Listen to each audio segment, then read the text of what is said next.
Good evening everyone. ഇന്ന് നമ്മൾ പഠിക്കാൻ പോകുന്നത് റെസ്പിറേഷൻ ഇൻ പ്ലാന്റ്സ് എന്ന ചാപ്റ്റർ ആണ്.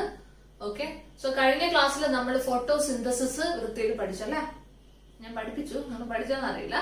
ഓക്കെ, സോ ഫോട്ടോസിന്തസിസ് എന്ന് വെച്ചാൽ എന്തായിരുന്നു? കാർബൺ ഡൈ ഓക്സൈഡും വാട്ടറും സൺലൈറ്റും യൂസ് ചെയ്തിട്ട് sugar in the form of glucose ഉണ്ടാക്കുന്ന പരിപാടിനെയാണ് നമ്മൾ എന്ത് വിളിച്ചത്? ഫോട്ടോസിന്തസിസ് അഥവാ പ്രകാശ സംശ്ലേഷണം എന്ന് വിളിച്ചത്. റൈറ്റ്? സോ ഈ ഉണ്ടാക്കുന്ന ഫുഡിനെ നേരെ പൊട്ടിച്ചിട്ട് എനർജി ഉണ്ടാക്കുന്ന പരിപാടിയാണ് എന്ത്? റെസ്പിറേഷൻ. സോ ഫോട്ടോസിന്തസിന്റെ നേരെ ഉൾട്ട. ഓക്കെ, അപ്പൊ കുറെ കാര്യങ്ങളൊക്കെ ഫോട്ടോസിന്തസിസ് പറയുന്ന സെയിം മെക്കാനിസം ഒക്കെ തന്നെയാണ് റെസ്പിറേഷനിൽ പറയുന്നത് മാത്രം. സെയിം ഒന്നെന്ന് വെച്ചാൽ CO2 വെള്ളം ഉപയോഗിച്ചിട്ട് ഷുഗർ ഉണ്ടാക്കുന്നു. ഓക്കെ, മറ്റേത് ഷുഗർ സ്പ്ലിറ്റ് ചെയ്തിട്ട് CO2 വെള്ളം ഉണ്ടാക്കുന്നു. Okay, yes. സോ നിങ്ങൾക്കറിയാം നമ്മുടെ ബോഡിയിലാണേലും നമ്മുടെ പ്ലാന്റ്സിലാണേലും എനർജി ഭയങ്കര അത്യാവശ്യമാണ് in the form of ATP. So ATP ഉണ്ടാക്കാനുള്ള ഈ പ്രോസസ്സിനെ വിളിക്കുന്ന പേരാണ് റെസ്പിറേഷൻ. ഓക്കെ, സോ എപ്പോഴും ഷുഗറിനെ മാത്രമല്ല പൊട്ടിക്കുക, ഏതൊരു ഫുഡ് മെറ്റീരിയലിനെ പൊട്ടിച്ചാലും അതിനെന്ത് വിളിക്കും? നമ്മള് റെസ്പിറേഷൻ എന്ന് വിളിക്കും. ഓക്കെ, സോ ഫുഡ് എന്ന് വെച്ചാൽ ഫാറ്റ് ആവാം, പ്രോട്ടീൻസ് ആവാം, ആസിഡ്സ് ആവാം, എല്ലാത്തിനെയും പൊട്ടിച്ചിട്ട് നമുക്ക് എനർജി ഉണ്ടാക്കാനുള്ള കഴിവുണ്ട്. സോ ഇതിനെയാണ് റെസ്പിറേഷൻ എന്ന് വിളിക്കുക. Understood? Okay, so respiration main ആയിട്ട് രണ്ട് ടൈപ്പ് ആണുള്ളത്, എയറോബിക് റെസ്പിറേഷനും anaerobic respiration. Okay, so aerobic ഉണ്ട്, അനേറോബിക് ഉണ്ട്. പേര് തന്നെ ഉണ്ട്. അനേറോബിക് എന്ന് വെച്ചാൽ ഓക്സിജൻ വേണ്ടാത്തത്. ഓക്കെ, ഓക്സിജൻ വേണ്ടാത്ത പ്രോസസ്സാണ്, അല്ലെങ്കിൽ ഓക്സിജൻ ഇല്ലാതെ ഫുഡ് പൊട്ടിക്കുന്നതിന് എന്ത് വിളിക്കുക? Anaerobic respiration. ഓക്സിജന്റെ ആവശ്യത്തിൽ, ഓക്സിജന്റെ പ്രസൻസിൽ ഫുഡ് പൊട്ടിക്കുന്നതാണ് എയറോബിക് റെസ്പിറേഷൻ. ഓക്കെ, സോ നമുക്ക് ആദ്യം അനേറോബിക് റെസ്പിറേഷനെ പറ്റി നോക്കാം. Anaerobic respiration which is also known as fermentation. എന്താ വിളിക്കുക? ഫെർമെന്റേഷൻ. അപ്പൊ ഇതിന്റെ എന്താ സംഭവം? ഇവിടെ ഓക്സിജൻ ആവശ്യമല്ല, oxygen is not required. Okay, so anaerobic respiration നിങ്ങൾക്കറിയാം, ലോവർ ഓർഗാനിസത്തിലും ഈസ്റ്റ് അതേപോലെ നമ്മുടെ മനുഷ്യന്മാരിലാണെങ്കിൽ മസിൽ സെൽസിലൊക്കെ നടക്കുന്ന ഒരു പ്രോസസ്സാണ് ഫെർമെന്റേഷൻ അഥവാ അനേറോബിക് റെസ്പിറേഷൻ. ഓക്കെ, നമുക്ക് മെയിൻ ആയിട്ട് പഠിക്കേണ്ടത് എയറോബിക് റെസ്പിറേഷനെ പറ്റിയിട്ടാണ്. അപ്പൊ അനേറോബിക് റെസ്പിറേഷൻ ആണേലും എയറോബിക് റെസ്പിറേഷൻ ആണേലും നമ്മൾ ഏത് ഫുഡിനാണോ പൊട്ടിക്കാൻ പോകുന്നത് അവരെ വിളിക്കുന്ന പേരാണ് റെസ്പിറേറ്ററി സബ്സ്ട്രേറ്റ്. എന്താ വിളിക്കാം? Respiratory substrate. Okay, so glucose is a respiratory substrate, fats are respiratory substrates. Okay, proteins ഇവരൊക്കെ respiratory substrates ആണ്. Okay, yeah. അപ്പോൾ അനേറോബിക് റെസ്പിറേഷൻ അഥവാ ഫെർമെന്റേഷൻ എന്നുള്ള ഫസ്റ്റ് സ്റ്റെപ്പിനെ വിളിക്കുന്ന പേരാണ് ഗ്ലൈക്കോളിസിസ്. എന്താ വിളിക്കുക? ഗ്ലൈക്കോളിസിസ്. സോ ഗ്ലൈക്കോളിസിസ് നിങ്ങൾ കേട്ടിട്ടുണ്ട്. ഗ്ലൂക്കോസിന്റെ സ്പ്ലിറ്റിങ്ങിനെ വിളിക്കുന്ന പേരാണ് glycolysis, which is common to both aerobic and anaerobic respiration. എയറോബിക്കിലാണേലും അനേറോബിക്കിലാണേലും നടക്കുന്ന റെസ്പിറേഷനിലെ ഫസ്റ്റ് സ്റ്റെപ്പ് ആണ് ഗ്ലൈക്കോളിസിസ്. സോ ഗ്ലൈക്കോളിസിസിനെ പറ്റി നമ്മൾ ഡീറ്റെയിൽഡ് ആയിട്ട് എയറോബിക്കിലാണ് പഠിക്കുന്നത്. ഇവിടെ ജസ്റ്റ് നമ്മൾ ആ പേരേ പറയുന്നുള്ളൂ. ഓക്കെ, സോ ഗ്ലൈക്കോളിസിസ് എന്താ സംഭവിക്കുക? നമ്മുടെ റെസ്പിറേറ്ററി സബ്സ്ട്രേറ്റ് ആയ ഗ്ലൂക്കോസ് സ്പ്ലിറ്റ് ചെയ്തിട്ട് രണ്ട് പൈറുവിക് ആസിഡാണ്. ഈ സ്റ്റെപ്പിന് ഇതിനെ വിളിക്കുന്ന പേരാണ് ഗ്ലൈക്കോളിസിസ്. ഓക്കെ, ഇനി രണ്ട് പൈറുവിക് ആസിഡിന് എന്ത് സംഭവിക്കും നോക്കാം. This 2 pyruvic acids. അപ്പം നമുക്ക് മെയിൻ ആയിട്ട് രണ്ട് ആൾക്കാരിലുള്ള അനേറോബിക് റെസ്പിറേറ്ററി പറ്റിയിട്ടാണ് പഠിക്കേണ്ടത്. ഒന്ന് ഈസ്റ്റിലും മറ്റേത് നമ്മുടെ മസിൽ സെൽസിലും. ഹ്യൂമൻ ബീങ്സിലെ മസിൽ സെൽസിൽ ഈസ്റ്റിലാണെങ്കിൽ this pyruvic acid again split ആയിട്ട് രണ്ട് ethyl alcohol ഉണ്ടാക്കും. ethyl alcohol plus 2 CO2. ethyl alcohol എന്ന് വെച്ചാൽ എത്ര കാർബൺ? 2 കാർബൺ. ഓക്കെ, അപ്പൊ രണ്ട് പൈറുവിക് ആസിഡ് ആയതുകൊണ്ട് രണ്ട് ഈഥൈൽ ആൽക്കഹോൾ ഉണ്ടാവുന്നത്. ഒരു പൈറുവിക് ആസിഡ് ആണെങ്കിൽ ഒരു ഈഥൈൽ ആൽക്കഹോളും ഒരു കാർബൺ ഡൈ ഓക്സൈഡും. Pyruvic acid is a 3 carbon compound കേട്ടോ. ഓക്കെ, ഈസ്റ്റിൽ അങ്ങനെയാണ് സംഭവിക്കുക. സോ ഈഥൈൽ ആൽക്കഹോൾ കഴിഞ്ഞ ഉടനെ തന്നെ സംഭവം കഴിഞ്ഞു. ഇനി ഈഥൈൽ ആൽക്കഹോളിന് ഒരു സ്പ്ലിറ്റിംഗ് നടക്കില്ല അനേറോബിക് റെസ്പിറേഷനിൽ. ഇനി മസിൽ സെല്ലിൽ എന്താ സംഭവിക്കാന്ന് വെച്ചാൽ pyruvic acid converted into lactic acid. Now lactic acid, which is a 3-carbon compound. അതിൽ കാർബൺ ഡൈ ഓക്സൈഡ് ഒന്നും ഉണ്ടാകുന്നില്ല. മനസ്സിലായോ? സോ ലാക്ടിക് ആസിഡ് മസിൽസിൽ ഡെപ്പോസിറ്റ് ചെയ്തിട്ടാണ് നമുക്ക് മസിൽ ഫാറ്റിക് ഒക്കെ ഉണ്ടാകുന്നത്. അതൊക്കെ അറിയാലോ. ഓക്കെ, സോ നോക്കിക്കേ, ഇത് കഴിഞ്ഞോടെ അനേറോബിക് റെസ്പിറേഷൻ കഴിഞ്ഞു. ഇവിടെ കംപ്ലീറ്റ് സ്പ്ലിറ്റിംഗ് ഇല്ല, പാർഷ്യൽ സ്പ്ലിറ്റിംഗ് ഓഫ് ഗ്ലൂക്കോസ് മാത്രമേ നടക്കുന്നുള്ളൂ. ഓക്കെ, സോ റെസ്പിറേഷൻ എന്ന് വെച്ചാൽ മെയിൻലി സ്പ്ലിറ്റിംഗ് ആണ് ഉദ്ദേശിക്കുന്നത്. സ്പ്ലിറ്റിംഗ് എന്ന് വെച്ചാൽ നമ്മൾ കെമിക്കൽ അല്ലെങ്കിൽ കെമിസ്ട്രിയിലെ കെമിക്കൽ ടേമിൽ പറയുകയാണെങ്കിൽ splitting is actually oxidation. Okay, so oxidation process ആണ് എവിടെ നടക്കുന്നത്? റെസ്പിറേഷനിൽ നടക്കുന്നത്. ഓക്കെ, സോ ഓക്സിഡേഷൻ എന്ന് വെച്ചാൽ നിങ്ങൾക്ക് അറിയാം, ഓക്സിജനെ ആഡ് ചെയ്യുന്നതിന് അല്ലെങ്കിൽ ഹൈഡ്രജനെ റിമൂവ് ചെയ്യുന്നതിന്, ഇതിന് രണ്ടെണ്ണത്തിനാണ് നമ്മൾ എന്ത് വിളിക്കുക? ഓക്സിഡേഷൻ എന്ന് വിളിക്കുക. അതൊക്കെ അറിയാലോ, കെമിസ്ട്രിയിലെ കാര്യങ്ങളാണ്. യെസ്, അപ്പം ഈസ്റ്റിലും മസിൽസിലും ഇത് നടക്കുന്നുണ്ട്. ഓക്കെ, പിന്നെ ഈ പ്രോസസ്സിന് വേണ്ടിയിട്ട് they utilize 2 NADH plus H plus, which converted into 2 NAD plus. So NAD plus വെച്ചാൽ നിക്കോട്ടിനമൈഡ് ഡൈന്യൂക്ലിയോടൈഡ് എന്നാണ് അതിന്റെ അർത്ഥം. ഓക്കെ, സോ ഒരു എനർജിയുടെ ഒരു ഫോം ആണ് ആക്ച്വലി ദിസ് NADH2. ഈ പ്രോസസ്സിൽ ഇവര് 2 NADH2 യൂസ് ചെയ്യുന്നുണ്ട്. ഓക്കെ, യെസ്, ഇവിടെ അതേപോലെ തന്നെ utilize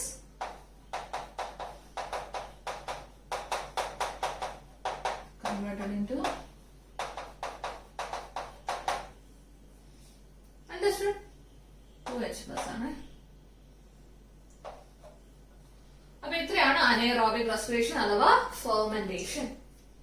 ഓക്കെ, സോ നമുക്കറിയാം ഈസ്റ്റ് നമ്മള് പുളിപ്പിക്കാനൊക്കെ യൂസ് ചെയ്യാറുണ്ട് അല്ലെ? അത് കാർബൺ ഡൈ ഓക്സൈഡ്, അതേപോലെ ഈ എന്താ പറയാ, നമ്മൾ ഈ വെള്ളാപ്പത്തിനൊക്കെ ആ പൊന്തുന്ന ആ ഒരു എഫക്ട് ഒക്കെ വരാൻ കാരണം because of the release of carbon dye ഓക്സൈഡ് ആണ്. What are the difference between anaerobic respiration and aerobic respiration എന്ന് വെച്ചാൽ നിങ്ങൾക്ക് പറയാം, അനേറോബിക് റെസ്പിറേഷൻ എന്ന് വെച്ചാൽ പാർഷ്യൽ സ്പ്ലിറ്റിംഗ് ആണ്, എയറോബിക് റെസ്പിറേഷൻ എന്ന് വെച്ചാൽ കംപ്ലീറ്റ് സ്പ്ലിറ്റിംഗ് ആണ്. ഓക്കെ, ഇപ്പം ഇനി അടുത്തത് എന്താ? Aerobic respiration. സോ എയറോബിക് റെസ്പിറേഷന്റെ ഒരു ഇക്വേഷൻ ഉണ്ട്. സോ എന്താ സംഭവം? ഗ്ലൂക്കോസ് സ്പ്ലിറ്റ് ചെയ്തിട്ട് കംപ്ലീറ്റ് ആയിട്ട് കാർബൺ ഡൈ ഓക്സൈഡ് വാട്ടർ ഉണ്ടാവും അല്ലെ? Yes, C6H12O6 plus O2 gives CO2 plus H2O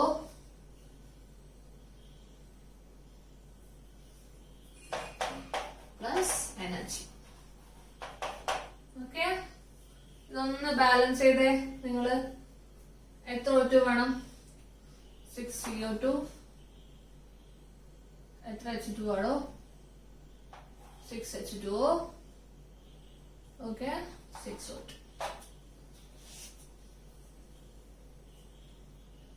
okay, so ഇതാണ് എയറോബിക് റെസ്പിറേഷൻ. കറക്റ്റ് അല്ലേ? 12 ഹൈഡ്രജൻ, ഓക്സിജൻ എത്ര? 6, 12, 6, 18 ഓക്സിജൻ. ഓക്കെ, അപ്പൊ ഇതാണ് ഇക്വേഷൻ. ഞാൻ നേരെ തിരിച്ചിട്ടുള്ളായിരുന്നു നമ്മൾ എവിടെ പഠിച്ച? ഫോട്ടോസിന്തസിൽ പഠിച്ചത് അല്ലെ?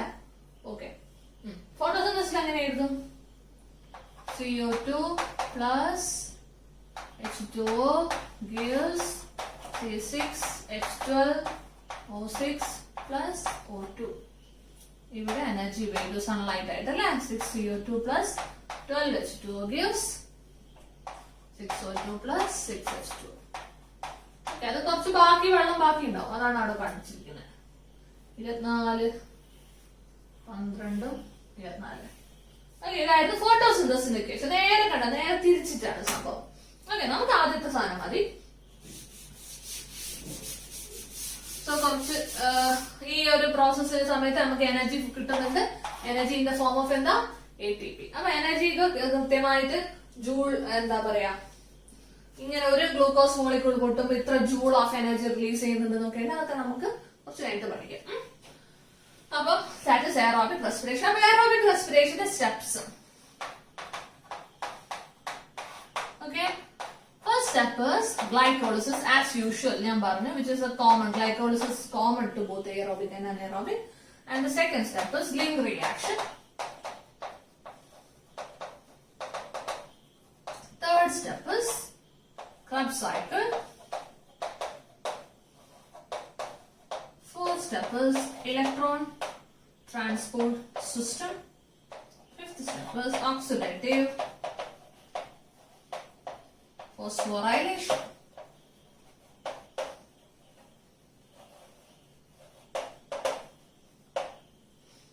Okay.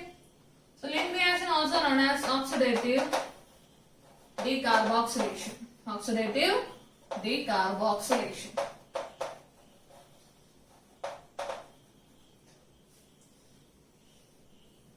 Okay. അപ്പൊ ഈ 5 സ്റ്റെപ്പ് കഴിഞ്ഞാലാണ് എന്ത് കഴിഞ്ഞെന്ന് പറയാ, എയറോബിക് റെസ്പിറേഷൻ കഴിഞ്ഞെന്ന് പറയാം. കാരണം എയറോബിക് എന്ന് വെച്ചാൽ കംപ്ലീറ്റ് സ്പ്ലിറ്റിംഗ് ആണ്.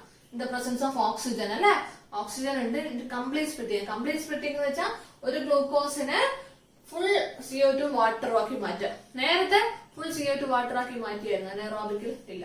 പകുതി ആൽക്കഹോൾ എത്തിയപ്പോൾ അവിടെ നിന്നു, അല്ലെങ്കിൽ ലാക്ടിക് ആസിഡ് എത്തിയപ്പോൾ അവിടെ നിന്നു, മൊത്തം CO2 വാട്ടർ ഉണ്ടായില്ല. പക്ഷെ ഇവിടെ കംപ്ലീറ്റ് ആവും. അപ്പൊ എത്ര സ്റ്റെപ്പുകളാ? 5 സ്റ്റെപ്പ് ഉണ്ട് അല്ലെ. യെസ്. ഗ്ലൈക്കോളിസിസ് എവിടെയാണ് നടക്കുക മക്കളെ? In cytoplasm. The location of glycolysis is cytoplasm. Ling reaction, the location is mitochondria. And Krebs cycle is also from mitochondria. Okay. And ETS നടക്കുന്നത് inner membrane of mitochondria. Inner membrane of mitochondria. Oxidative phosphorylation നടക്കുക F0 F1 particle വെച്ചിട്ട്. F0 F1 particle. F0 F1 ഒക്കെ അറിയാന്ന് വിചാരിക്കുന്നു. Okay, നമുക്ക് നോക്കാം അവിടെ എന്താണെന്ന്. അപ്പൊ ഇത്രയാണ് സ്റ്റെപ്സ്. അപ്പൊ എയറോബിക് റെസ്പിറേഷനിലെ ഓരോ സ്റ്റെപ്പ് നമുക്ക് മെയിൻ ആയിട്ടുള്ള സ്റ്റെപ്സ് ഒന്ന് നോക്കാം. ഫസ്റ്റ് സ്റ്റെപ്പ് എന്താ? ഗ്ലൈക്കോളിസിസ്. സോ ഗ്ലൈക്കോളിസിസ് എന്ന് വെച്ചാൽ ഗ്ലൂക്കോസ് സ്പ്ലിറ്റ് ചെയ്തിട്ട് 2 പൈറുവിക് ആസിഡ് ആവുന്ന പ്രോസസ് ആണ് എന്ത്? ഗ്ലൈക്കോളിസിസ്. ഗ്ലൈക്കോളിസിസ്. ഇത് നടക്കുന്ന location is cytoplasm. So which is A universal pathway. Universal pathway എന്ന് പറയാൻ കാരണം ബോത്ത് എയറോബിക്കിലാണേലും അനേറോബിക്കിലാണേലും നടക്കുന്ന കോമൺ പാത്വേ ആണ്. അതുകൊണ്ട് നമ്മൾ എന്ത് വിളിക്കും? Universal pathway. യൂണിവേഴ്സൽ പാത്വേ ആവാനുള്ള കാരണം എന്താ? Because the location is cytoplasm. Cytoplasm is common to both eukaryotic and prokaryotic organism. ഏതൊരാൾക്കും സെൽ എന്ന് പറയുന്ന ഒരു സാധനം ഉണ്ടെങ്കിൽ സെല്ലിൽ എന്തുണ്ട്? സൈറ്റോപ്ലാസം ഉണ്ട്. പക്ഷെ മൈറ്റോകോൺട്രിയ അതേപോലെ ക്ലോറോപ്ലാസ്റ്റ് ഇതൊന്നും അങ്ങനെയല്ല. മൈറ്റോകോൺട്രിയ യൂകാരിയോട്സിന് മാത്രമേ ഉണ്ടായിരുന്നുള്ളൂ.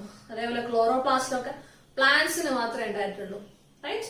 അപ്പൊ അതുപോലെയല്ല സൈറ്റോപ്ലാസം. സൈറ്റോപ്ലാസം എല്ലാവർക്കും ഉള്ള സാധനം. ബാക്ടീരിയ ആയാലും ശരി, നമ്മൾ മനുഷ്യന്മാരായാലും ശരി, പ്ലാന്റ്സ് ആയാലും ശരി, എല്ലാവർക്കും എന്തുണ്ട്? സൈറ്റോപ്ലാസം ഉണ്ട്. അപ്പൊ സൈറ്റോപ്ലാസത്തിൽ വെച്ച് നടക്കുന്ന ഒരു പ്രോസസ്സാണ്, അഥവാ സൈറ്റോസോളിൽ വെച്ച് നടക്കുന്ന ഒരു പ്രോസസ്സാണ് ഗ്ലൈക്കോളിസിസ്. ഓക്കെ, അതുകൊണ്ടാണ് ഇതിനെ എന്ത് വിളിക്കുന്നത്? Universal pathway. Okay, so glycolysis known as universal pathway. And വേറെയും പേരുകളുണ്ട്. Also known as EMP pathway.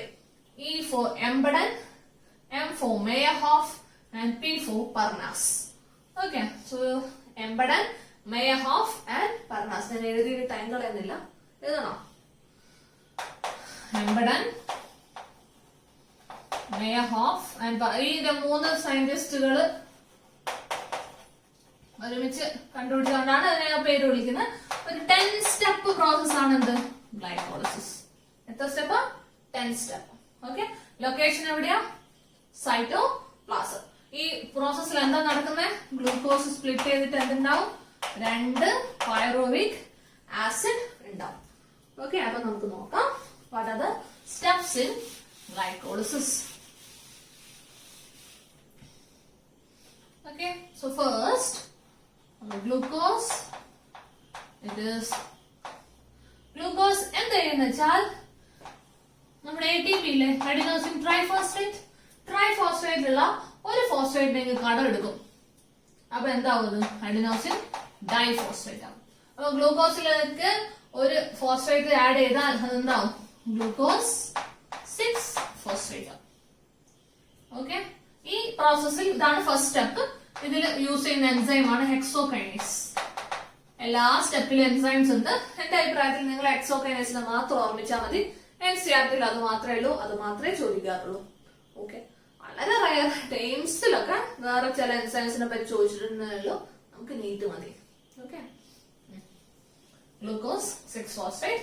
ഈ ഗ്ലൂക്കോസ് 6-phosphateനെ ഐസോമറൈസേഷൻ നടന്നിട്ട് it is converted into fructose 6-phosphate. Okay, so isomerise എന്നാണ് എൻസൈമിന്റെ ഒക്കെ പേര്. വേണ്ട.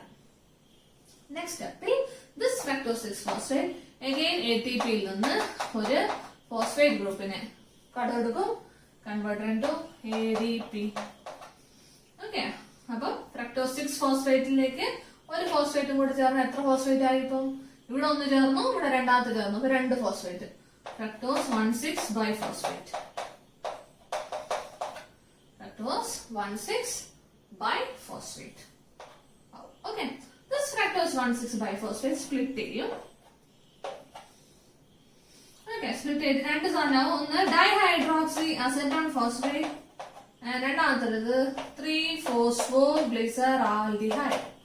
3-phosphoglyceraldehyde. ഓക്കെ, അപ്പൊ ഇങ്ങനെ രണ്ടായി സ്പ്ലിറ്റ് ചെയ്താലും ഉണ്ടാവുന്ന DHAP ഒക്കെ എന്തായിട്ട് മാറും? 3-phosphoglyceraldehyde ആയിട്ട് മാറുന്നുണ്ട്. Okay, 3-phosphoglyceraldehyde, the next step, it is converted into, എപ്പോഴും ആലോചിക്കണം, റെസ്പിറേഷൻ അഥവാ സ്പ്ലിറ്റിംഗ് എന്ന് വെച്ചാൽ ഓക്സിഡേഷൻ പ്രോസസ് ആണ്.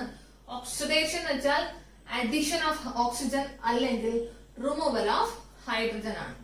അത്രയും കാര്യം ഓർമ്മിക്കണം. 3-phosphoglyceraldehyde ഓക്സിഡേഷൻ നടക്കുന്നു. ഓക്കെ, ആൽഡിഹൈഡിന് ഓക്സിഡേഷൻ നടന്നാൽ എന്താ ഉണ്ടാവുക? ആസിഡ് അല്ലേ ഉണ്ടാവുക? യെസ്. So 1,3-biphosphoglyseric acid. ഈ സ്റ്റെപ്പിൽ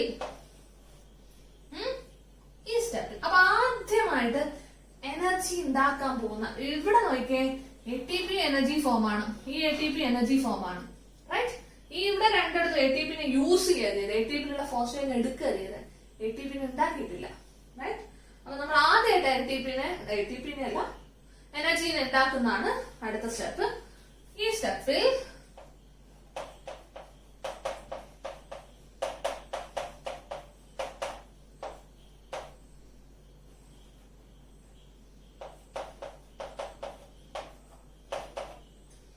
NAD plus is reduced into NADH plus H plus. NAD plus നിങ്ങൾക്കറിയാം, NADH2 എന്ന് പറയുന്ന ഈ സാധനം എനർജി ഫോം ആണ്. ഒരു NADH2 is equal to 3 ATP. Okay, so നോക്കിക്കേ, PGAL ഓക്സിഡേഷൻ നടക്കാന്ന് വെച്ചാൽ PGAL ഓക്സിഡേഷൻ നടക്കുകയാണ്. അപ്പൊ ഇയാൾക്ക് എന്താ നടക്കുന്നത്? Reduction. So NAD plus reduce ചെയ്തിട്ട് NADH2 ആവും. NAD പ്ലസ് നോക്കാം, ഞാൻ പറഞ്ഞുതരാം. ഞാൻ പറഞ്ഞിട്ട് ഓക്സിഡേഷൻ എന്ന് വെച്ചാൽ എന്താ? Removal of hydrogen. PGAL എന്താവും? ഹൈഡ്രജനെ റിമൂവ് ചെയ്യും. എന്നിട്ട് എന്താവും? 1,3-biphosphoglyseric acid. ഹൈഡ്രജൻ റിമൂവ് ചെയ്ത് ചെയ്യുന്നത്. ഹൈഡ്രജൻ റിമൂവ് ചെയ്ത് ആ hydrogen is accented by NAD plus converted into NADH2. 1 NADH2 is equal to 3 ATP. Okay, ഒരു NADH2 3 ATP തരാനുള്ള കഴിവുണ്ട്. ഓക്കെ, ഇനി 1,3-biphosphoglyseric acid. In the next step, it is converted into 3-phosphoglyceric acid. Okay, നോക്കിക്കേ, ബൈഫോസ്ഫോ വെറും phospho ആയി. ബൈഫോസ്ഫോ വെറും phospho. That means one phosphate group is removed, right? That removed phosphate group is നമ്മുടെ ADP സ്വീകരിക്കും and converted into ATP. Okay, so അവിടെയും ഒരു energy ഉണ്ടായി. 3-phosphoglyceric acid converted into 2-phosphoglyceric acid. Next step, 2-phosphoglyceric acid is converted into phosphoenol pyruvic acid. In the next step, again they remove one phosphate group which is accepted by an ADP and converted into ATP. Pyruvic acid. Okay, so ഇവിടെ ഒരു ATP കിട്ടും. നിങ്ങൾ ശ്രദ്ധിക്കേണ്ട കാര്യം, ATP കിട്ടുന്ന സ്റ്റെപ്പുകൾ ഏതൊക്കെയാ? ഇപ്പൊ സ്റ്റെപ്പ് എണ്ണിയാല് 1, 2, 3, 4, 5, 6, 7, 8, 9, 10. 10 സ്റ്റെപ്പ് ആയില്ലേ? ഓക്കെ. അപ്പൊ 10ാമത്തെ 7ാമത്തെ നിന്നാണ് ATP കിട്ടുന്നത്. 7th step 10th step 10th step നിന്നാണ് ATP കിട്ടുന്നത്. 6th സ്റ്റെപ്പ് നിന്നാണ് എന്ത് കിട്ടുന്നത്? NADH2 കിട്ടുന്നത്. അത് മാത്രം ആലോചിച്ചാൽ മതി. 7th 10th ATP, 6th NADH2 കിട്ടും. ഓക്കെ. അപ്പൊ ഇവിടെ നോക്കിയേ, പൈറുവിക് ആസിഡ് നമ്മൾ പറഞ്ഞിട്ട് ഗ്ലൈക്കോളിസിസ് വെച്ചെന്താ, ഗ്ലൂക്കോസ് സ്പ്ലിറ്റ് ചെയ്തിട്ട് 2 പൈറുവിക് ആസിഡ് ആവുക ചെയ്യാം അല്ലെ? ഗ്ലൂക്കോസ് സ്പ്ലിറ്റ് ചെയ്തിട്ട് 2 പൈറുവിക് ആസിഡ് ആവും. അപ്പൊ ഇപ്പൊ 2 പൈറുവിക് ആസിഡ് ഇവിടെ ഉണ്ടായിട്ടില്ലല്ലോ. എന്താ സംഭവം എന്ന് വെച്ചാൽ ഞാൻ പറഞ്ഞിട്ടുണ്ട്, ഉണ്ടാകുന്ന DHAP ഒക്കെ എന്തായിട്ട് മാറുന്നുണ്ട്? 3-phosphoglyceraldehyde ആവുന്നുണ്ട്. സോ ഇവിടെ തൊട്ടുള്ള സ്റ്റെപ്പുകൾ മൊത്തം ഇനി 2 തവണ നടക്കും. ഒന്ന് ഇയാളുടേതും 2 ഇയാളായിട്ടുള്ളതും. ഓക്കെ. അപ്പൊ ഇനിയുള്ള സ്റ്റെപ്പിലൊക്കെ ഐ മീൻ 3-phosphoglyceraldehyde ഉണ്ടാകുന്ന എല്ലാതും എത്ര തവണ നടക്കുന്നുണ്ട്? 2 തവണ നടക്കുന്നുണ്ട്. അങ്ങനെയാണ് 2 പൈറുവിക് ആസിഡ് ഉണ്ടാകുന്നത്. ഓക്കെ. അപ്പൊ ഉണ്ടാകുന്ന എല്ലാരും ഇപ്പൊ 2 ADP 2 ATP ആവുന്നുണ്ട്, 2 ADP 2 ATP ആവുന്നുണ്ട്. ഇവിടെയും 2 NAD+ കൺവേർട്ടന്റ് 2 NADH2 ആവുന്നുണ്ട്. ഓക്കെ. സോ അത് മറന്നു പോയത്. എപ്പോഴും നിങ്ങൾ ആലോചിക്കേണ്ടത് കുറെ അപ്പം ഓക്സിജനേഷൻ എന്ന് വെച്ചാൽ എന്താ? Addition of oxygen. ഓക്കെ. പിന്നെ ഓക്സിഡേഷൻ എന്ന് വെച്ചാൽ ഒന്നുകിൽ ഓക്സിജൻ ആഡ് ചെയ്യായിരിക്കും, അല്ലെങ്കിൽ റിമൂവൽ ഓഫ് ഹൈഡ്രജൻ ആണ്. റിഡക്ഷൻ എന്ന് വെച്ചാൽ ഹൈഡ്രജൻ ആഡ് ചെയ്യുക, അല്ലെങ്കിൽ റിമൂവൽ ഓഫ് ഓക്സിജൻ. അറിയാലോ? യെസ്. ഫോസ്ഫോറൈലേഷൻ എന്ന് വെച്ചാൽ എന്താ? Addition of phosphate group. Phosphate ഗ്രൂപ്പിനെ ആഡ് ചെയ്യുന്നതിന് എന്ത് വിളിക്കുക? ഫോസ്ഫോറൈലേഷൻ. ഇവിടെ എവിടെയൊക്കെയാണ് നമ്മൾ ഫോസ്ഫേറ്റിനെ ആഡ് ചെയ്തത്? ഇത് കണ്ടോ? ഒരു ATP ഒരു ഫോസ്ഫേറ്റിന് എടുക്കുക ചെയ്യുന്നത്. സോ ഇതൊരു ഫോസ്ഫോറിലേഷൻ റിയാക്ഷൻ ആണ്. ഇതും ഫോസ്ഫോറൈലേഷൻ ആണ്, ഇതും ഫോസ്ഫോറൈലേഷൻ അല്ലെ? ATP ADP എടുക്കുകയാണ്. സോ ATP ഒരു ഫോസ്ഫേറ്റ് എടുത്തിട്ട് ADP ആയിട്ട് മാറാണ്. ഓക്കെ. പിന്നെ ഡീകാർബോക്സിലേഷൻ എന്ന് വെച്ചാൽ എന്താ? കാർബൺ ഡൈ ഓക്സൈഡിനെ ആഡ് ചെയ്യുക. ഡീകാർബോക്സിലേഷൻ എന്ന് വെച്ചാൽ കാർബൺ ഡൈ ഓക്സൈഡിനെ റിമൂവ് ചെയ്യുക. ഓക്കെ. ഡീഹൈഡ്രോജിനേഷൻ എന്ന് വെച്ചാൽ ഹൈഡ്രജനെ റിമൂവ് ചെയ്യുക. ഹൈഡ്രോജിനേഷൻ എന്ന് വെച്ചാൽ ഹൈഡ്രജനെ ആഡ് ചെയ്യുക. അപ്പൊ ആ വേർഡ് അപ്പൊ ഡി വെച്ചാ സ്റ്റാർട്ട് ചെയ്യുന്നെങ്കിൽ എപ്പോഴും റിമൂവൽ ആണെന്ന് മനസ്സിലാക്കുക. ഫോസ്ഫോറൈലേഷൻ ഫോസ്ഫേറ്റിനെ ആഡ് ചെയ്യുക. ഓക്കെ. അപ്പം ഐസോമറൈസേഷൻ എന്ന് വെച്ചാൽ സെയിം ഐസോമർ ആവുക അല്ലെ?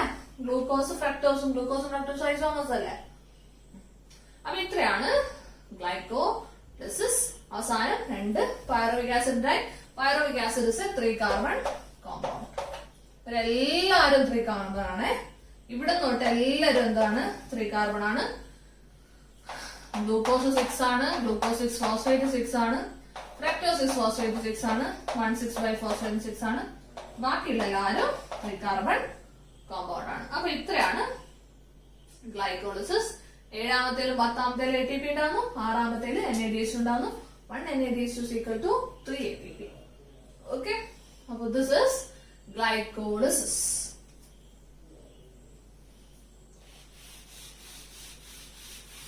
അപ്പൊ നോക്കിക്കേ, സോറി മനസ്സിലായി. ടോട്ടൽ എത്ര ATP നമുക്ക് ഉണ്ടാക്കാൻ പറ്റുന്നുണ്ട് ഒരു ഗ്ലൈക്കോളിസിസ് കഴിഞ്ഞാൽ? ഇവിടെ 2 ATP, ഇവിടെ 2 ATP, 4 ATP അല്ലേ? പ്ലസ് 2 NADH2, 4 ATP ഡയറക്റ്റ് ആയിട്ട് കിട്ടുന്നുണ്ട്. പിന്നെ 2 NADH2 എന്ന് വെച്ചാൽ എത്ര ATP ഈക്വലാ? 6 ATP. ടോട്ടൽ എത്രയായി? 4 6 10 ATP കിട്ടുന്നുണ്ട്. പക്ഷെ നമ്മൾ 1ാമത്തെയും 3ാമത്തെ സ്റ്റെപ്പിൽ 2 ATP യൂസ് ചെയ്തു. അപ്പൊ 10 minus 2 is equal to total net gain of ATP in glycolysis is 8. എത്രയാ? 8. അനേറോബിക്കലായാലും എയറോബിക്കലായാലും നെറ്റ് ഗെയിൻ എത്രയാണോ? 8. കേട്ടോ?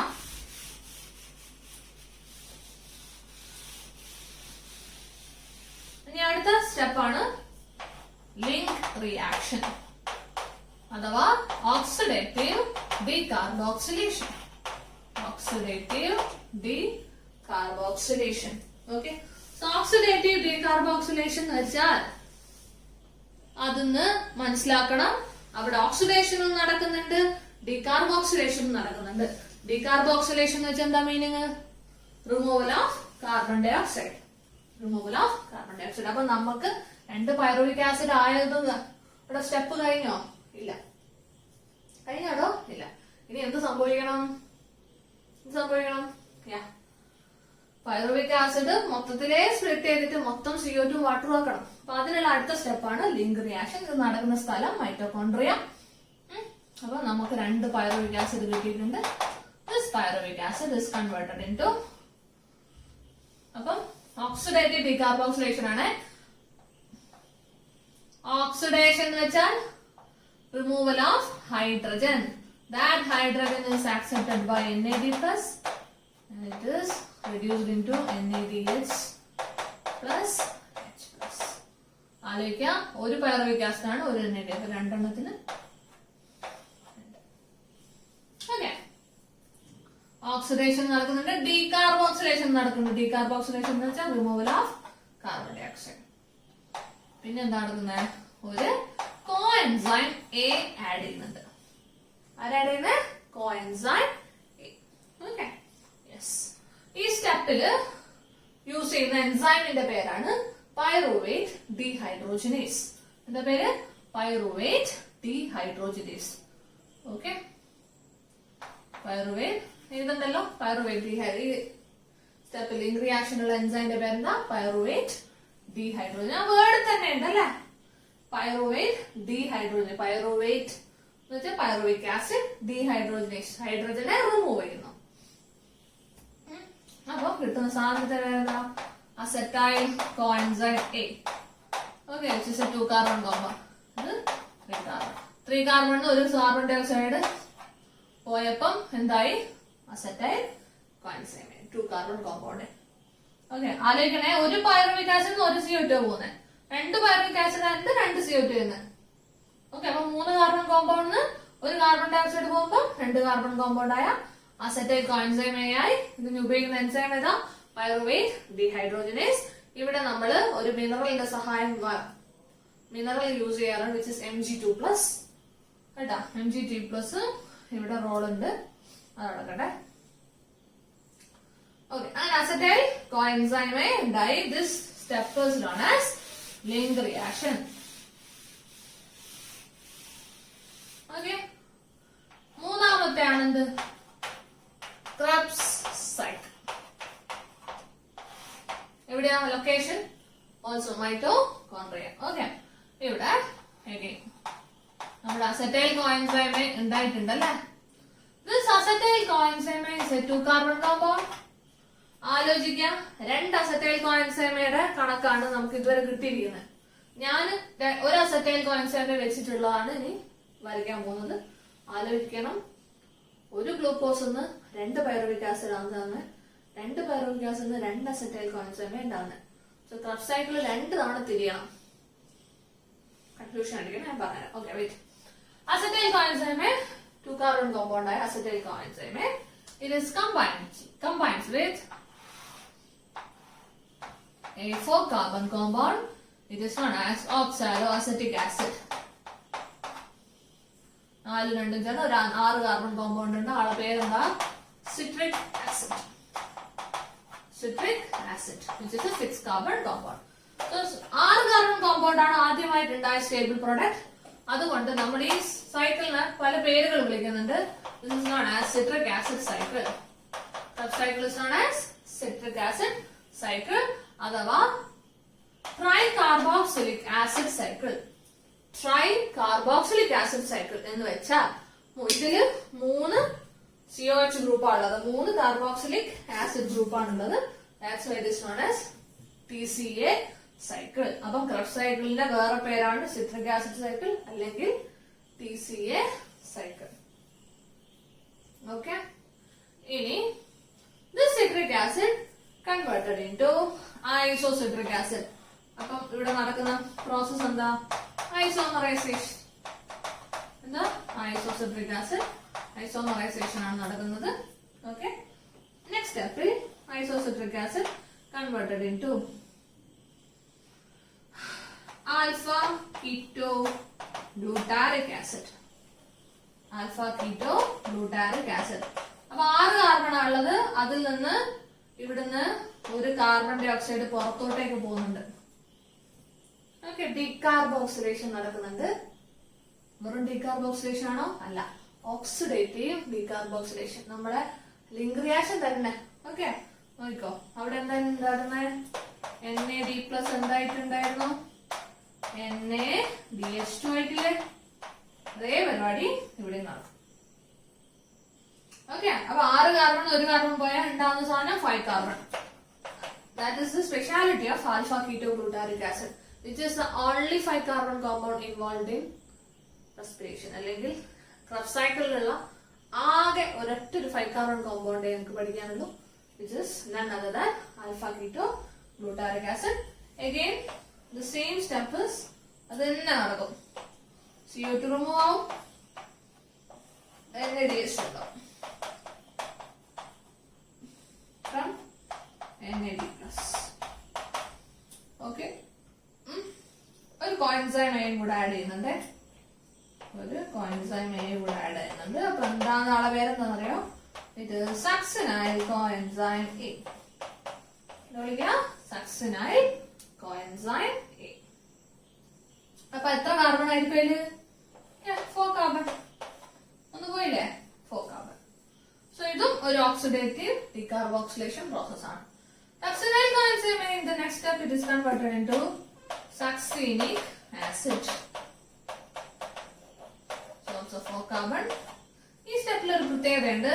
ഈ സ്റ്റെപ്പിൽ ഒരു ATP ഡയറക്റ്റ് ആയിട്ട് ഉണ്ടാകുന്നുണ്ട് ഫ്രം ADP. സോ ATP അല്ല, പകരം GTP ആണ്. GTP എന്ന് വെച്ചാൽ ഗുവാനോസിൻ ട്രൈഫോസ്ഫേറ്റ്. ATPന്റെ അതേ ഫലം തന്നെ in the form of GTP ആണ് ഉണ്ടാകുന്നത് കേട്ടോ.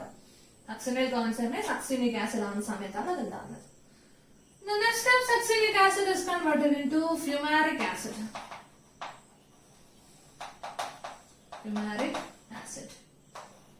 This is also 4 carbon compound. Fumaric acid ഉണ്ടാകുന്ന സമയത്ത് instead of NADH2 വേറൊരു energy rich compound ആണ് ഉണ്ടാവുക. That is FADH2 from FAD. FAD ആരുണ്ടാവും? FADH2. Okay. So ഇത് ഓർമ്മിക്കാൻ എളുപ്പം. എഫ് ഉണ്ടാകുന്ന സമയത്ത് തന്നെയാണ് FADH2 ഉണ്ടാകുന്നത്. ഫ്യൂമാരിക് ഉണ്ടാകുന്ന സമയത്ത് തന്നെയാണ് FADH2 ഉണ്ടാകുന്നത്. Okay, fumaric acid is converted into malic acid. 4 carbon ആണ്. Malic acid converted into oxaloacetic acid. ഈ സ്റ്റെപ്പിൽ ഒരു NADH2 ഉണ്ടാവും.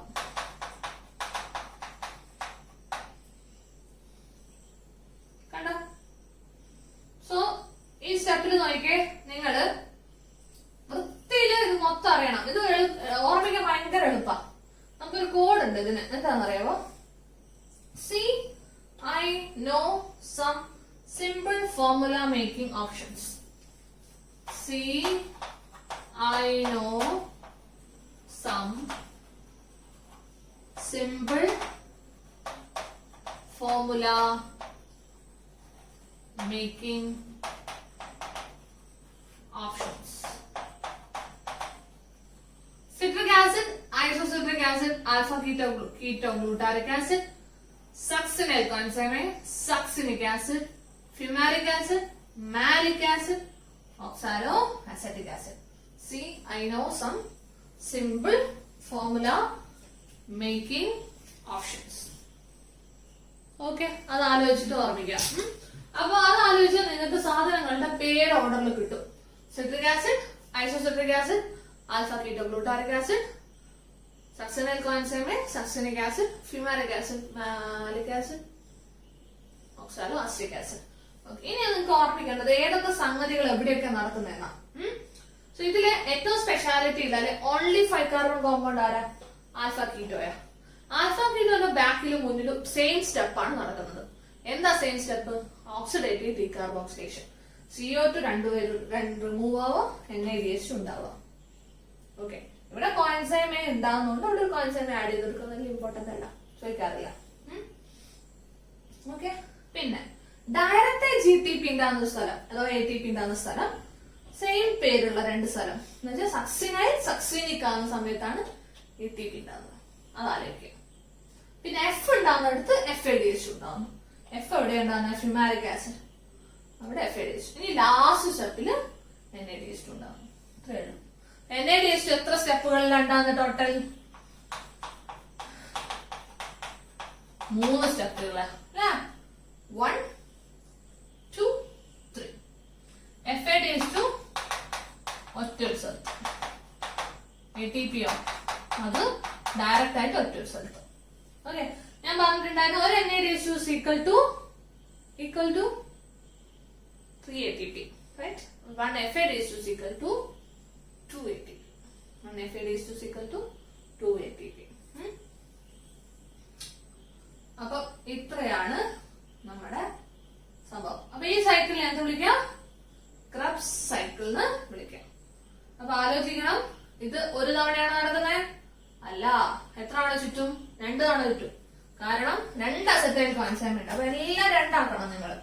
2 എന്നുവെച്ചാൽ കാൽക്കുലേറ്റ് ചെയ്യുന്ന സമയത്ത് എങ്ങനെ ക്വസ്റ്റ്യൻ ചോദിച്ചെന്ന് കൃത്യമായി ആലോചിച്ചിട്ട് വേണം ആൻസർ ചെയ്യാൻ.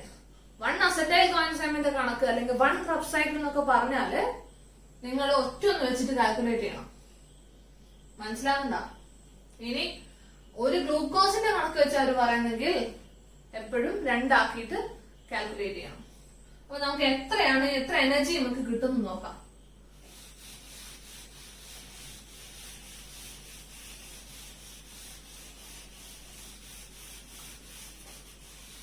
എത്ര എനർജി കിട്ടി നോക്കിക്കേ. ക്രബ്സ് സൈക്കിളിലെ മാത്രമുള്ള എനർജിയാണ്. NADH2 3 സ്ഥലത്ത് കിട്ടുന്നുണ്ട്. അപ്പം 3 × 3 1 NADH2 3 ATP അല്ലേ? 9 ATP. FADH2 ഒരു സ്ഥലത്തുനിന്ന്, അപ്പൊ 1 × 2 ATP. ATP ഡയറക്റ്റ് ആയിട്ട് ഒരു സ്ഥലത്തുനിന്ന് 1 9 2 11 12.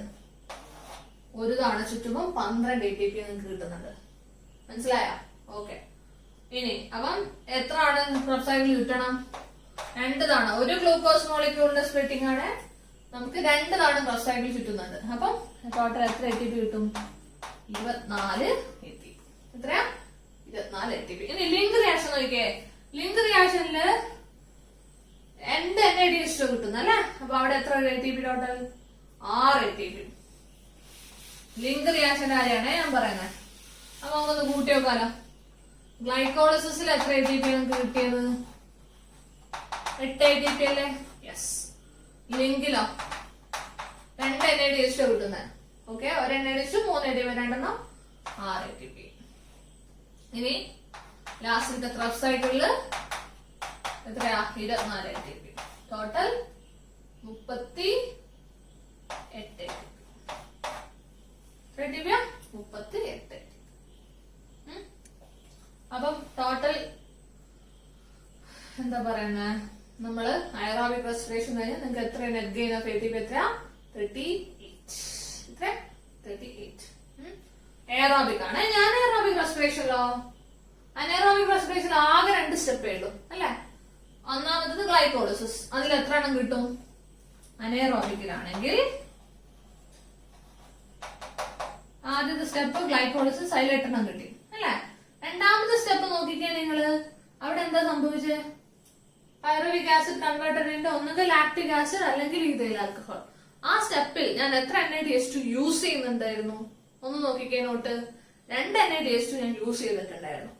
ഓക്കെ, യൂസ് ചെയ്യാണ് ചെയ്തത്, ഉണ്ടാവല്ല ചെയ്തത്. ഒരു NADH എന്ന് വെച്ചാൽ 3 ATP, 2 NADH എന്ന് വെച്ചാൽ 6 ATP. അപ്പൊ 8 - 6 = 2. So net gain of ATP in anaerobic respiration 2, in aerobic respiration is 38. So 38 ഉം 36 ഉം നമ്മൾ എപ്പോഴും തല്ലുണ്ടാവാറുണ്ട്. പല ടെക്സ്റ്റിലും അവർ പലതാ കൊടുത്തത്. ഇതെല്ലാം നമ്മുടെ ലേറ്റസ്റ്റ് ആൻസർ 38 ആയിട്ട് അത് വെച്ച് പഠിക്കാം. അപ്പൊ ഇത്രയും കഴിഞ്ഞപ്പം ക്രബ്സ് സൈക്കിൾ കഴിയും. അപ്പം ആക്ച്വലി നമ്മള് ലിങ്ക് റിയാക്ഷനും നമ്മുടെ ഓവറോൾ റിയാക്ഷൻ എന്തായിരുന്നു? C6H12O6 plus 6O2 gives 6CO2 plus 6H2 അല്ലെ? 6 CO2 ഉണ്ടായി കഴിഞ്ഞു. ആക്ച്വലി എന്നോട് വായിച്ചു പോയി, വേണ്ടായിരുന്നു. ശ്രദ്ധിച്ചേ, ഗ്ലൈക്കോളിസിസ് എന്ന പ്രോസസ്സിൽ കാർബൺ ഡൈ ഓക്സൈഡ് എവിടെയെങ്കിലും റിലീസ് ചെയ്യുന്നുണ്ടോ? നോക്കിക്കേ നോട്ട്. ഉണ്ടോ? ഇല്ല. ലിങ്ക് റിയാക്ഷനിൽ കാർബൺ ഡൈ ഓക്സൈഡ് റിലീസ് ചെയ്യുന്നുണ്ടോ? ഉണ്ട്. എത്ര എണ്ണം? 2 എണ്ണം. എത്ര എണ്ണം? 2 എണ്ണം. ക്രബ് സൈക്കിളിൽ കാർബൺ ഡൈ ഓക്സൈഡ് റിലീസ് ചെയ്യുന്നുണ്ടോ? ഉണ്ടോ? ഉണ്ട്. 2 സ്ഥലത്ത് റിലീസ് ചെയ്യുന്നുണ്ട്. ആൽഫ കീറ്റോന്റെ മുൻപിലും പറയില്ല, ബാക്കിലും. മുന്നിലും ബാക്കിലും 2 എണ്ണം റിലീസ് ചെയ്യുന്നില്ലേ? ഒരു ക്രബ് സൈക്കിൾ ചുറ്റുമ്പോ 1, അപ്പൊ 2 എണ്ണം ചുറ്റണം അല്ലെ? 2 അസറ്റൈൽ കോൺസൈമൈലോട് 2 എണ്ണം ചുറ്റുമ്പോ ടോട്ടൽ എത്ര CO2 റിലീസ് ചെയ്യുന്നുണ്ട്? 4 CO2. അപ്പൊ 2 ലിങ്ക് റിയാക്ഷനിലും 4 CO2 ക്രബ് സൈക്കിളിലും. ടോട്ടൽ എത്ര CO2? 6 CO2. ഉണ്ടോ? 6 CO2 ഉണ്ടായി കഴിഞ്ഞു. Right? So actually respiration is over. Aerobic respiration is over. 6 CO2 ഉണ്ടായി കഴിഞ്ഞു. Aerobic respiration കഴിഞ്ഞു. ഇനി അടുത്ത 2 സ്റ്റെപ്പ് എന്താ? ഇലക്ട്രോൺ ട്രാൻസ്പോർട്ട് സിസ്റ്റവും ഓക്സിഡേറ്റീവ് ഫോസ്ഫോറൈലേഷൻ. ഏതൊക്കെയാ? Electron transport system and oxidative phosphorylation. അതിന് മുന്നേ നമുക്ക് അപ്പൊ നിങ്ങൾ ഇപ്പം ചില സ്ഥലത്ത് ഞാൻ NADH2 ആണ് എനർജി ആയിട്ട് പറയുന്നത്, ചില സ്ഥലത്ത് FADH2, ചില സ്ഥലത്ത് ATP ഡയറക്റ്റ് ആയിട്ട് ഉണ്ടാവുക ചെയ്യുന്നത് അല്ലെ? സോ എല്ലാത്തിലും നിങ്ങൾ മനസ്സിലാക്കേണ്ടത് എന്താന്ന് വെച്ചാൽ എല്ലാം എനർജിയാണ്, ATP ആണ് ഉണ്ടാകുന്നത്. ഓക്കെ? അപ്പൊ പല സ്ഥലത്തും പല രീതിയിലാണ് ഉണ്ടാകുന്നത്. റൈറ്റ്? ആലോചിക്കേണ്ടത് NADH2 3 ATP ഉണ്ടാവുന്നു, FADH2 2 ATP ഉണ്ടാവുന്നു. ഓക്കെ? ഇങ്ങനെ ATP ഉണ്ടാവുന്നതിനെയാണ് നമ്മൾ വിളിക്കുക ഓക്സിഡേറ്റീവ് ഫോസ്ഫോറൈലേഷൻ. എന്താ വിളിക്കുക? ഓക്സിഡേറ്റീവ് ഫോസ്ഫോറൈലേഷൻ. അല്ലെങ്കിൽ ഫോസ്ഫോറൈലേഷൻ എന്ന് കേൾക്കുമ്പോൾ മനസ്സിലാക്കേണ്ടത് ഫോസ്ഫേറ്റിനെ ആഡ് ചെയ്യുക എന്നുള്ളതാണ്. ഫോസ്ഫേറ്റിനെ ആഡ് ചെയ്യുക, ഫോസ്ഫേറ്റിനെ എടുക്കുക എന്നാണ് അതിന്റെ അർത്ഥം, phosphorylation. Okay? So ADP plus inorganic phosphate gives ATP ആണെന്ന് നിങ്ങൾക്കറിയാം. This is a phosphorylation reaction. That means ADP ഒരു ഫോസ്ഫേറ്റിനെ എടുത്തു, എന്നിട്ട് ATP ഉണ്ടായി. ഓക്കെ? സോ ഫോസ്ഫോറൈലേഷൻ റിയാക്ഷൻ ഇതിനെയാണ് നമ്മൾ എന്താ വിളിക്കുക? ഓക്സിഡേറ്റീവ് ഫോസ്ഫോറൈലേഷൻ അല്ലെങ്കിൽ ഇൻഡയറക്റ്റ് ഫോസ്ഫോറൈലേഷൻ. കാരണം ഇവിടെ ഡയറക്റ്റ് ആയിട്ട് ATP ADP ഉണ്ടായതല്ല. NADH2 ആണ് 3 ATP കൊടുത്തത്, അതേപോലെ FADH2 ആണ് 2 ATP കൊടുത്തത്. സോ ദാറ്റ് ഈസ് ഇൻഡയറക്റ്റ് ഫോസ്ഫോറൈലേഷൻ അഥവാ ഓക്സിഡേറ്റീവ് ഫോസ്ഫോറൈലേഷൻ. ഇനി ചില സ്ഥലത്ത് നമ്മൾ ഡയറക്റ്റ് ആയി ATP ഉണ്ടെന്ന് കണ്ടിട്ടുണ്ടായിരുന്നു അല്ലെ? എവിടെയൊക്കെ കണ്ടത്? ഒന്ന് നമ്മുടെ മറ്റേ സാധനം എവിടെ? ഗ്ലൈക്കോളിസിസില് 7ാമത്തെ സ്റ്റെപ്പിലും 10ാമത്തെ സ്റ്റെപ്പിലും ഡയറക്റ്റ് ആയിട്ട് ATP ഉണ്ടായത് നമ്മൾ കണ്ടു. സോ അവിടെ ഡയറക്റ്റ് ആയിട്ട് ATP ഉണ്ടായത് അല്ലെ? അല്ലാതെ NADH2 FADH2 ഉണ്ടായതല്ല. ഡയറക്റ്റ് ആയിട്ട് ATP ഉണ്ടാകുന്നതിനാണ് നമ്മൾ വിളിക്കുക സബ്സ്ട്രേറ്റ് ലെവൽ ഫോസ്ഫോറൈലേഷൻ. എന്താ വിളിക്കുക? Substrate level phosphorylation. അപ്പൊ ഗ്ലൈക്കോളിസിസില് 2 സ്ഥലത്ത് സബ്സ്ട്രേറ്റ് ലെവൽ ഫോസ്ഫോറൈലേഷനും 1 സ്ഥലത്ത് ഓക്സിഡേറ്റീവ് ഫോസ്ഫോറൈലേഷനും നടക്കുന്നത്. ഏതൊക്കെ 2 സ്ഥലം? 7ലും 10ലും. ഒരു സ്ഥലം ഏതാ? ഓക്സിഡേറ്റീവ് നടക്കുന്ന ഏതാ? 6ാമത്തേല്. അവിടെ NADH2 അല്ലേ ഉണ്ടാകുന്നേ? NADH2 ആണ് പിന്നെ ATP കൊടുക്കുന്നത്. ഓക്കെ? അപ്പൊ ഫോസ്ഫോറൈലേഷൻ 2 ടൈപ്പ് ഉണ്ട്, സബ്സ്ട്രേറ്റ് ലെവലും ഓക്സിഡേറ്റീവ്. സബ്സ്ട്രേറ്റ് ലെവൽ എന്ന് വെച്ചാൽ ഡയറക്റ്റ് ഫോസ്ഫോറൈലേഷൻ അല്ലെങ്കിൽ ഡയറക്റ്റ് ആയി ATP ഉണ്ടാക്കുന്നു. ഓക്കെ? ട്രാൻസ് ഫോസ്ഫോറൈലേഷൻ വിളിക്കാറുണ്ട്, ഡയറക്റ്റ് ഫോസ്ഫോറൈലേഷൻ വിളിക്കാറുണ്ട്, സബ്സ്ട്രേറ്റ് ലെവൽ ഫോസ്ഫോറൈലേഷൻ വിളിക്കാറുണ്ട്. ഓക്സിഡേറ്റീവ് എവിടെയൊക്കെ നടക്കുന്നത്? ഗ്ലൈക്കോളിസിസിൽ നടക്കുന്ന ഏത് സ്റ്റെപ്പിലാ? സ്റ്റെപ്പ് നമ്പർ 6 അല്ലെ? 6ല്. ഇനി നോക്കിക്കേ, ലിങ്ക് റിയാക്ഷൻ എടുത്താൽ അവിടെ ഏത് ഫോസ്ഫോറൈലേഷനാ? ഡയറക്റ്റ് ആണോ ഇൻഡയറക്റ്റ് ആണോ?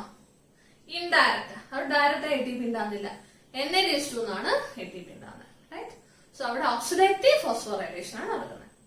ഇനി ക്രബ് സൈക്കിൾ എടുത്താലോ? ക്രബ് സൈക്കിളിൽ നോക്കുകയാണെങ്കിൽ ഓക്സിഡേറ്റീവും നടക്കുന്നുണ്ട്, സബ്സ്ട്രേറ്റ് ലെവലും നടക്കുന്നുണ്ട്. സബ്സ്ട്രേറ്റ് ലെവൽ അഥവാ ഡയറക്റ്റ് എവിടെയൊക്കെ നടക്കുന്നത്? ഡയറക്റ്റ് ഒറ്റൊരു സ്റ്റെപ്പാ. ഏത് സ്റ്റെപ്പാ? GTP അല്ലെ? സക്സിനൈൽ കോൻസമേ സക്സിനിക് ആസിഡ് ആവുന്ന സമയത്ത് ഒരു GTP ഉണ്ടാകുന്നുണ്ട്. That is only substrate level phosphorylation. ഇനി ഓക്സിഡേറ്റീവ് 3 സ്ഥലത്ത് നടക്കുന്നുണ്ട്. 3 അല്ല, 4 സ്ഥലത്ത് നടക്കുന്നുണ്ട് അല്ലെ? 4 സ്ഥലത്ത് ഏതൊക്കെയാ? സബ്സ്ട്രേറ്റ് ലെവൽ 4 സ്ഥലം ഏതൊക്കെയായിരുന്നു? ഒന്ന് ആൽഫ കീറ്റോന്റെ മുമ്പിലും ബാക്കിലും 2 എണ്ണം. മൂന്നാമത്തത് FADH2, അതും ഒരു സബ്സ്ട്രേറ്റ് ലെവലാ. സോറി ഓക്സിഡേറ്റീവ് ലെവലാ. നാലാമത്തത് മാലിക് ആസിഡ്, ഓക്സാലോസ്റ്റിക് ആസിഡ്. അപ്പൊ 4 സ്ഥലത്താണ് ക്രബ്സ് സൈക്കിളിൽ ഓക്സിഡേറ്റീവ് ഫോസ്ഫോറൈലേഷൻ അഥവാ ഇൻഡയറക്റ്റ് ഫോസ്ഫോറൈലേഷൻ നടക്കുന്നത്. നമ്പർ വൃത്തിയിൽ അറിയാം. ഇപ്പുറത്തോ സബ്സ്ട്രേറ്റ് ലെവൽ ക്രബ്സ് സൈക്കിളിൽ ഒറ്റൊരു സ്ഥലത്തേ നടക്കുന്നുള്ളൂ. ദാറ്റ് ഇസ് GTP ആണ്. ഓക്കെ, അപ്പം 2 ടൈപ്പ് ഓഫ് ഫോസ്ഫോറൈലേഷൻ, ഓക്സിഡേറ്റീവ് അഥവാ ഇൻഡയറക്റ്റ്.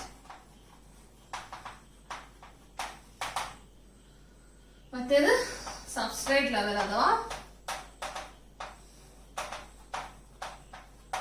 ഡയറക്റ്റ് അഥവാ ട്രാൻസ്ഫോസ്ഫോറൈലേഷൻ. ഓക്കെ, അതെന്താ സംഭവം? ADPയും ഇനോർഗാനിക് ഫോസ്ഫേറ്റ് ATP ഡയറക്റ്റ് ആയിട്ടുണ്ടാവും, അല്ലെങ്കിൽ GTP ഡയറക്റ്റ് ആയിട്ടുണ്ടാവുന്നതിനാണ് സബ്സ്ട്രേറ്റ് ലെവൽ വിളിക്കുക. അപ്പം ഓരോന്നും എത്ര എണ്ണം ഓരോന്നിനും നടക്കുന്നുണ്ടെന്ന് നമ്പർ അറിയണം കേട്ടോ. ഓക്കെ, ബാക്കി നമുക്ക് നെക്സ്റ്റ് വീഡിയോയിൽ നോക്കാം.